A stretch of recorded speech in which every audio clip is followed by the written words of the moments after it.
श्री जिनसहस्रनाम स्तोत्रम्।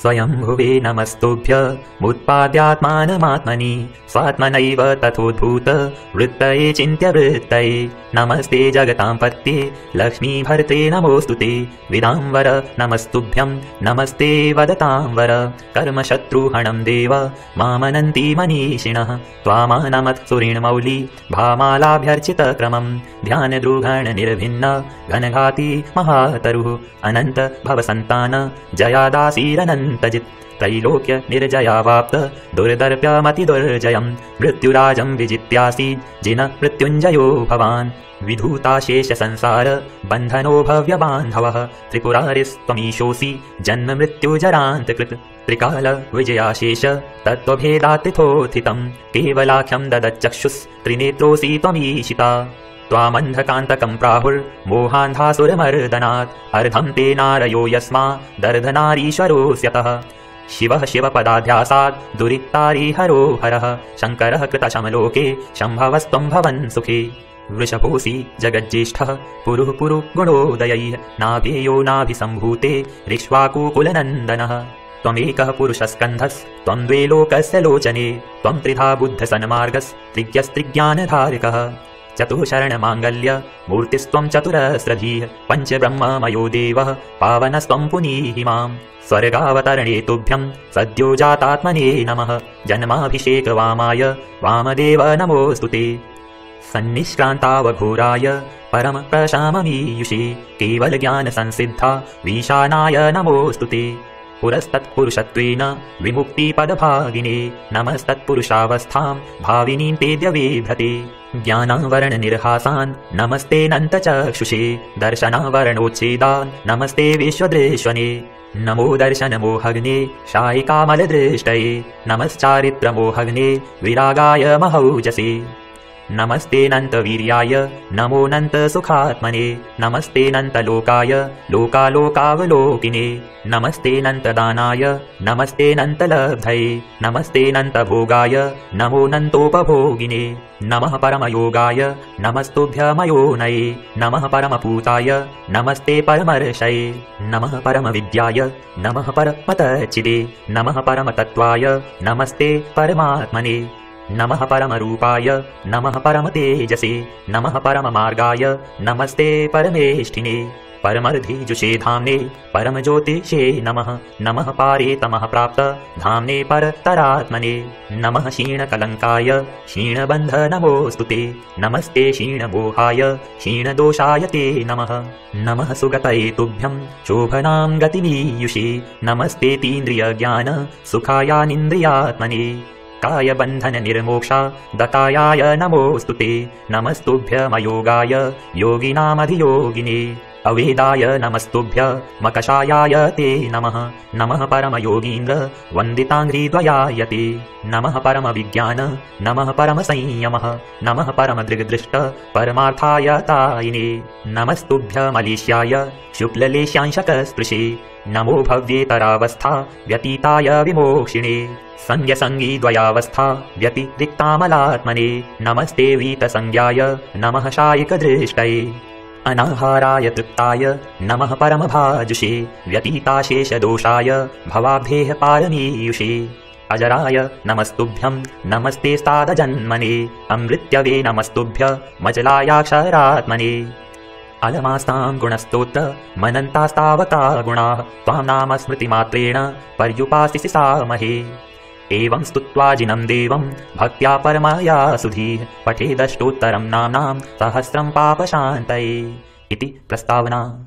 श्रीमद् आदिशतम् प्रसिद्धाष्टसहस्रेद्ध लक्षणं त्वां गिरां पतिं नाम्नामष्टसहस्रेण तोष्टुमोभीष्टसेद्धये श्रीमान् स्वयंभूर्वृषभः शम्भवः शम्भुरात्मभूः स्वयं प्रभः प्रभुर्भोक्ता विश्वभूर पुनर्भवः विश्वात्मा विश्वलोकेषु विश्वतश्चक्षुरक्षरः विश्वविद् विश्वविद्वेषो विश्वयोनिरनश्वरः विश्वदृष्ट्वा विभुर्धाता विश्वेशो विश्वलोचनः विश्वव्यापी विधिर्वेदाः शाश्वतो विश्वतो मुखः विश्वकर्मा जगज्जेष्ठो विश्वमूर्तिर्जिनेश्वरः विश्वदृग् विश्वभूतेषु विश्वज्योतिरनीश्वरः जिनो जिष्णुरमेयात्मा विश्वरीशो जगत्पतिः अनन्तजिदचिन्त्यात्मा भव्यबन्धुरबन्धनः युगादिपुरुषो ब्रह्मा पञ्चब्रह्ममयः शिवः परः परतरः सूक्ष्मः परमेष्ठी सनातनः स्वयं ज्योतिरजो जन्मा ब्रह्मयोनिरयो निजः मोहारी विजयी जेता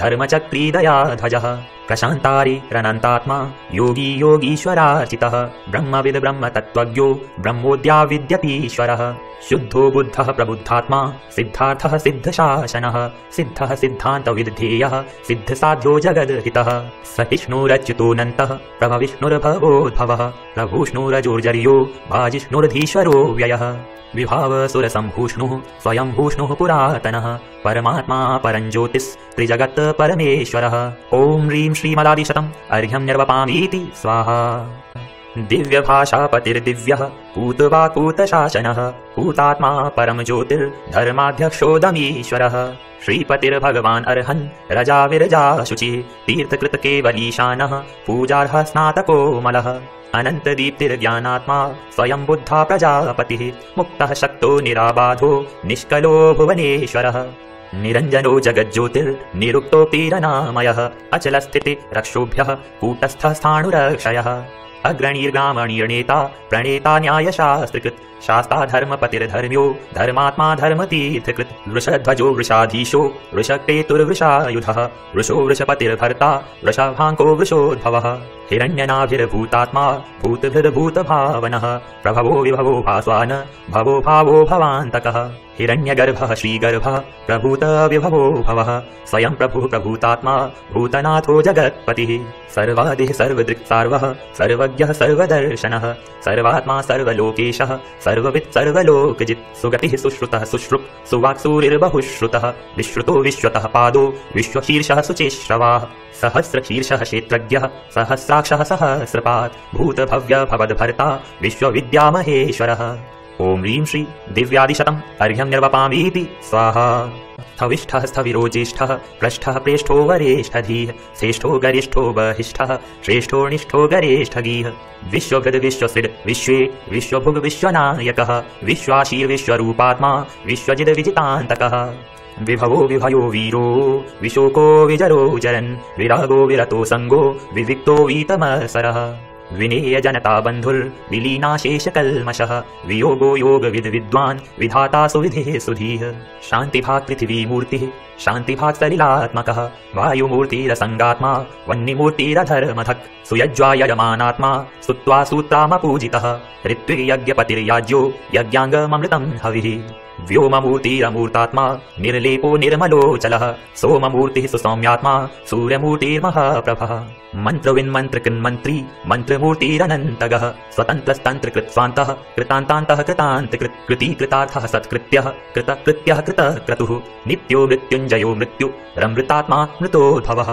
ब्रह्मनिष्ठः परं ब्रह्म ब्रह्मात्मा ब्रह्मसम्भवः महाब्रह्मपतिर्ब्रह्मेत् महाब्रह्म परेश्वरः सुप्रसन्नः प्रसन्नात्मा ज्ञानधर्मदम प्रभुः प्रशमात्मा प्रशान्तात्मा पुराण पुरुषोत्तमः ॐ ह्रीं श्री स्थविष्ठादिशतम् अर्घ्यं निर्वपामीति स्वाहा महाशोकध्वजो शोकः कः स्रष्टा पद्मविष्टरः पद्मेशः पद्मसम्भूतिः पद्मनाभिरनोत्तरः पद्मयोनिर्जगद्योनि रित्यः स्तुत्यः स्तुतीश्वरः स्तवनार्हो ऋषिकेशो जितजेयः कृतक्रियः गणाधिपो गणज्येष्ठो गण्यः पुण्यो गणाग्रणीः गुणाकरो गुणाम्भोधिर्गुणज्ञो गुणनायकः गुणादरी गुणोच्छेदी निर्गुणः पुण्यगीर्गुणः शरण्यः पुण्यवाक्पूतो वरेण्यः पुण्यनायकः अगण्यः पुण्यधीर्गुण्यः पुण्यकृतपुण्यशासनः धर्मारामो गुणग्रामः पुण्यापुण्यनिरोधकः पापापेतो विपापात्मा विपाप्मा वीतकल्मषः निर्द्वन्द्वो निर्मदः शान्तो निर्मोहो निरुपद्रवः निर्निमेषो निराहारो निष्क्रियो निरुपप्लवः निष्कलङ्को निरस्तैना निर्धूतागो निरासवः विशालो विपुलज्योति रतुलोचिन्त्य वैभवः सुसंवृतः सुगुप्तात्मा सुपुत्सुनयत त्ववित् एकविद्यो महाविद्यो मुनिः परिक्रीडः पतिः धीशो विद्यानिधिः साक्षी विनेता विहतान्तकः पिता पितामहः पाता पवित्रः पावनो गतिः प्राताभिषक्वरो वर्यो वरदः परमः पुमान् कविः पुराणपुरुषो वर्षीयान् वृषभः पुरुः प्रतिष्ठा प्रसवो हेतुर्भुवनैक पितामहः ॐ ह्रीं श्री महाशोकध्वजादिशतम् अर्घ्यं निर्वपामीति स्वाहा श्रीवृक्षलक्षणः लक्ष्णो लक्षण्यः शुभलक्षणः निरक्षः पुण्डरीकाक्षः पुष्कलः पुष्करेक्षणः सिद्धिदः सिद्धसङ्कल्पः सिद्धात्मा सिद्धसाधनः बुद्धबुद्ध्यो महाबोधिर्वर्धमानो महर्धिकः वेदाङ्गो वेदविद्वेद्यो जातरूपो विदाम्बरः वेदवेद्यः स्वसंवेद्यो विवेदो वदतां वरः अनादिनिधनो व्यक्तो व्यक्तवाग्व्यक्तशासनः युगादिकृतयुगाधारो युगादिर्जगदादिजः अतीन्द्रोतीन्द्रियोधीन्द्रो महेन्द्रोतीन्द्रियार्थदृक् अनिन्द्रियोऽहमिन्द्रार्च्यो महेन्द्रमहितो महान् उद्भवः कारणं कर्ता पारगो भवतारकः अगायो गहनं गुह्यं पराध्यः परमेश्वरः अनन्तर्धीरमेयर्धि रचिन्त्यर्धि समग्रधीः प्राग्रयः प्राग्रहरोऽभ्यग्रः प्रत्यग्रोग्रयोग्रिमोऽग्रजः महातपा महातेजा महोदर्को महोदयः महायशा महाधामा महासत्त्वो महाधृतिः महाधैर्यो महावीर्यो महासम्पन्महाबलः महाशक्तिर्महाज्योतिर्महाभूतिर्महाद्युतिः महामतिर्महानीतिर्महाशान्तिर्महादयः महाप्राज्ञो महाभागो महानन्दो महाकविः महाकीर्तिर्महाकान्तिर्महावपुः महादानो महाज्ञानो महायोगो महागुणः महामहपतिः प्राप्त महाकल्याणपञ्चकः महाप्रभुर्महाप्रातिहार्याधीशो महेश्वरः ॐ ह्रीं श्री वृक्षलक्षणादिशतम् अर्घ्यं निर्वपामीति स्वाहा महामुनिर्महामौनी महाध्यानी महादमः महाशमो महाशीलो महायज्ञो महामखः महाव्रतपतिर्मह्यो महाकान्तिधरोधिपः महामैत्रीमयो मेयो महोपायो महोमयः महाकारुणिको मन्ता महामन्त्रो महायतिः महानादो महाघोषो महेज्यो महसाम्पतिः महाधरधरो धुर्यो महौदार्यो महेष्ठवाक् महात्मा महसान्धाम महर्षिर्महितोदयः महाक्लेशाङ्कुशः शूरो महाभूतपतिर्गुरुः महापराक्रमोऽनन्तो महाक्रोधरिपुर्वशी महाभवाब्धिसन्तारी महामोहाधिसूदनः महागुणाकरः शान्तो महायोगीश्वरः शमी महाध्यानपतिर्ध्याता महाधर्मा महाव्रतः महाकर्मारिहात्मज्ञो महादेवो महेशिता सर्वक्लेशापहः साधुः सर्वदोषहरो हरः असङ्ख्येयो प्रमेयात्मा शमात्मा प्रशमाकरः सर्वयोगीश्वरो चिन्त्यः श्रुतात्मा विष्टरस्रवाः दान्तात्मा दमतीर्थेशो योगात्मा ज्ञानसर्वगः प्रधानमात्मा प्रकृतिः परमः परामोदयः प्रक्षीणबन्धः कामारिः क्षेमकृतक्षेमशासनः प्रणवः प्रणतः प्राणः प्राणदः प्रणतेश्वरः प्रमाणं प्रणिधिर्दक्षो दक्षिणोधरयुर्धरः आनन्दो नन्दनो नन्दो वन्द्यो निन्द्योऽभिनन्दनः कामः कामदः काम्यः कामधेनुररिञ्जयः ॐ ह्रीं श्री महामुन्यादिशतम् अर्घ्यं निर्वपामीति स्वाहा असंस्कृतस्तु संस्कारः प्राकृतो वैकृतान्तकृत् अन्तकृत्कान्तगुहकान्तश्चिन्तामणिरभीष्टदः अजितो जित कामारी रमितो मित शासनः जित क्रोधो जितामित्रो जित क्लेशो जितान्तकः जिनेन्द्रः परमानन्दो मुनीन्द्रो दुन्दुभेस्वनः महेन्द्रवन्द्यो योगीन्द्रो यतीन्द्रो नाभिनन्दनः नाभेयो नाभिजो जातः सुव्रतो मनुरोत्तमः अभेद्यो नत्ययो नाश्वा नदिकोधि गुरुः सुधीः सुमेधा विक्रमी स्वामी दुराधर्षो निरोत्सुकः विशिष्टः शिष्टभुक्शिष्टः प्रत्ययः कामनो नघः क्षेमी क्षेमङ्करो शय्यः क्षेमधर्मपतिः शमी अग्रायो ज्ञाननिग्रायो ध्यानगम्यो निरोत्तरः सुकृतिधातुरिज्यार्हः सुनयश्चतुराननः श्रीनिवासश्चतुरवक्त्रश्चतुरास्यश्चतुर्मुखः सत्यात्मा सत्यविज्ञानः सत्यवाक् सत्यशासनः सत्याशी सत्यसन्धानः सत्यः सत्यपरायणः स्थेयान् स्थवीयान् नेदीयान् दवीयान् दूरदर्शनः अणोरणीयानानणुर्गुरुराद्यो गरीयसाम् सदा योगः सदा भोगः सदा तृप्तः सदा शिवः सदा गतिः सदा सौख्यः सदा विद्यः सदोदयः सुघोषः सुमुखः सौम्यः सुखदः सुहितः सुहृत् सुगुप्तो गुप्तिभृद्गोप्ता लोकाध्यक्षोऽदमीश्वरः ॐ ह्रीं श्री असंस्कृतादिशतम् अर्घ्यं निर्वपामीति स्वाहा। बृहद् बृहस्पतिर्वाग्नी वाचस्पतितुदारधीः मनीषी धिषणो धीमान् शेमुषीशो गिराम्पतिः। नैकरूपो नयोत्तुङ्गो नैकात्मा नैकधर्मकृत् अविद्येयो प्रतर्क्यात्मा कृतज्ञः कृतलक्षणः। ज्ञानगर्भो दयागर्भो रत्नगर्भः प्रभास्वरः पद्मगर्भो जगद्गर्भो हेमगर्भः सुदर्शनः। लक्ष्मीवांस्त्रिदशाध्यक्षो दृढीयानेन ईशिता मनोहरो मनोज्ञाङ्गो धीरो गम्भीरशासनः। धर्मयूपो दयायागो धर्मनेमिर्मुनीश्वरः धर्मचक्रायुधो देवः कर्मः धर्मघोषणः। अमोघवागमोघाज्ञो निर्मलो मोघशासनः सुरूपः सुभगस्त्यागी समयज्ञः समाहितः। सुस्थितः स्वास्थ्यभाक्स्वस्थो नीरजस्को निरोद्धवः अलेपो निष्कलङ्कात्मा वीतरागो गतस्पृहः। वश्येन्द्रियो विमुक्तात्मा निःसपत्नो जितेन्द्रियः प्रशान्तोऽनन्तधामर्षिर्मङ्गलं मलहानघः। अनिद्रिगुप्मा भूतो दिष्टिर्दैवमगोचरः अमूर्तो मूर्तिमानेको नैको नानैकतत्त्वदृक्। अध्यात्मगम्यो गम्यात्मा योगविद्योगिवन्दितः सर्वत्रगः सदा भावी त्रिकालविषयार्थदृक्। शङ्करः शंवदो दान्तो दमी शान्तिपरायणः अधिपः परमानन्दः परात्मज्ञः परात्परः। त्रिजगद्वल्लभोऽभ्यर्चस् त्रिजगन्मङ्गलोदयः त्रिजगत्पतिपूज्याङ्घ्रिस् त्रिलोकाग्रशिखामणिः। ॐ ह्रीं श्री बृहदादिशतम् अर्घ्यं निर्वपामीति स्वाहा। त्रिकालदर्शी लोकेशो लोकधाता दृढव्रतः सर्वलोकादिगः पूज्यः सर्वलोकैकसारथिः। पुराणः पुरुषः पूर्वः कृतपूर्वाङ्गवेस्तरः आदिदेवः पुराणाद्यः पुरुदेवोऽधिदेवता। युगमुखो युगज्येष्ठो युगादिस्थितिदेशकः कल्याणवर्णः कल्याणः कल्यः कल्याणलक्षणः। कल्याणप्रकृतिर्दीप्त कल्याणात्मा विकल्मषः विकलङ्कः कलातीतः कलिलग्नः कलाधरः। देवदेवो जगन्नाथो जगद्बन्धुर्जगद्विभुः जगद्हितैषि लोकज्ञः सर्वगो जगदग्रगः। चराचर गुरुर्गोप्यो गूढात्मा गूढगोचरः सद्यो जातः प्रकाशात्मा ज्वलज्वलन सप्रभः। आदित्यवर्णो भर्माभः सुप्रभा कनकप्रभः सुवर्णवर्णो रुक्माभः सूर्यकोटिसमप्रभः। तपनीय निभस्तुङ्गो बालार्काभो नलप्रभः सन्ध्याभ्रबभ्रुर्हेमा भस्तप्तचामीकरछविः। निष्टप्तकनकच्छायः कनक्काञ्चनसन्निभः हिरण्यवर्णः स्वर्णाभः शातकुम्भनिभप्रभः। द्युम्नाभो जातरूपाभस्तप्तजाम्बूननद्युतिः सुधौतकलधौतश्रीः प्रदीप्तो हाटकद्युतिः। शिष्टेष्टः पुष्टिदः पुष्टः स्पष्टः स्पष्टाक्षरः शमः शत्रुघ्नो प्रतिघो मोघः प्रशास्ता शासिता स्वभूः। शान्तिनिष्ठो मुनिज्येष्ठः शिवतातिः शिवप्रदः शान्तिदः शान्तिकृच्छान्तिः कान्तिमान्तामितप्रदः। श्रेयो निधिरधिष्ठान प्रतिष्ठः प्रतिष्ठितः सुस्थिरः स्थावरस्थाणुः प्रथीयान् प्रथितः पृथुः। ॐ ह्रीं श्री त्रिकालदर्शादिशतम् अर्घ्यं निर्वपामीति स्वाहा।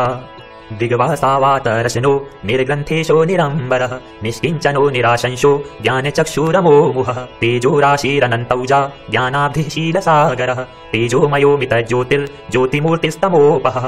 जगच्चूडामणिर्दीप्तः शम्बानविघ्नविनायकः कलिघ्नः कर्मशत्रुघ्नो लोकालोकप्रकाशकः। अनिद्रालुरतन्द्रालुर्जागरूकः प्रमामयः लक्ष्मीपतिर्जगज्योतिर्धर्मराजः प्रजाहितः।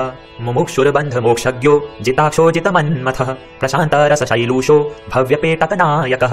मूलकर्ताखिलज्योतिर्मलघ्नो मूलकारणम् आप्तो वागीश्वरः श्रेयान् छायसोक्तिर्निरोक्तवाक्। प्रवक्ता वचसामीशो मार्जिद्विश्वभाववित् सुतनुस्तनु निर्मुक्तः सुगतो हत दुर्नयः। श्रीशः श्रीश्रितपादाब्जो वीतभीरभयङ्करः उत्सन्नदोषो निर्विघ्नो निश्चलो लोकवत्सलः।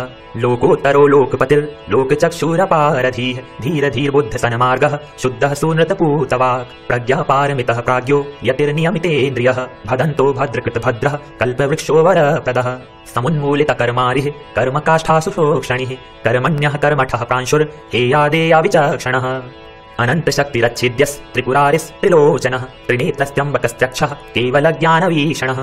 समन्तभद्रः शान्तारिर्धर्माचार्यो दयानिधिः सूक्ष्मदर्शी जितानङ्गः कृपालुर्धर्मदेशकः। शुभं युः सुखसाधूतः पुण्यराशीरनामयः धर्मपालो जगत्पालो धर्मसाम्राज्यनायकः। ॐ ह्रीं श्री दिग्वासाद्यष्टोत्तरशतम् अर्घ्यं निर्वपामीति स्वाहा। धाम्नां पते तवामूनि नामान्यागमको विदैः समुच्चितान्यनुध्यायन् पुमान् पूतस्मृतिर्भवेत्। गोचरोऽपि गिरामासां त्वमवागोचरो मतः स्तोता तथाप्यसन्दिग्धं त्वत्तोऽभीष्टफलं लभेत्। त्वमतोऽसि जगद्बन्धुस् त्वमतोऽसि जगद्भिषक् त्वमतोऽसि जगद्धाता त्वमतोऽसि जगद्धितः। त्वमेकं जगतां ज्योतिस् त्वं द्विरूपोपयोगभाक् त्वं त्रिरूपैकमुक्त्यङ्गः सोत्थानन्तचतुष्टयः त्वं पञ्चब्रह्मतत्त्वात्मा पञ्चकल्याणनायकः षड्भेदभावतत्त्वज्ञस्त्वं सप्तनयसङ्ग्रहः दिव्याष्टगुणमूर्तिस्त्वं नवकेवललब्धिकः दशावतारनिर्धार्यो मां पाहि परमेश्वर युष्मन्नामावलीदृग्ध विलसत्स्तोत्रमालया भवन्तं परिवस्यामः प्रसीदानुगृहाणनः इदं स्तोत्रमनुस्मृत्य पूतो भवति भाक्तिकः यः सम्पाठं पठत्येनं स स्यात् कल्याणभाजनम् ततः सदेदम पुण्यार्थी पुमान् पठतु पुण्यधी पौरुहूतिं श्रियं प्राप्तुं परमामाभिलाषुकः स्तुत्वेति मघवादेवं चराचर जगद्गुरुं ततस्तीर्थविहारस्य व्यद्यात्तस्तावनामिमम् स्तुतिः पुण्यगुणोत्कीर्तिः स्तोता भव्यः प्रसन्नधीः निष्ठितार्थो भवान् स्तुत्यः फलं नैश्रेयसं सुखम् यः स्तुत्यो जगतां त्रयस्य न पुनः स्तोता स्वयं कस्यचित् ध्येयो योगिजनस्य यश्च नितरां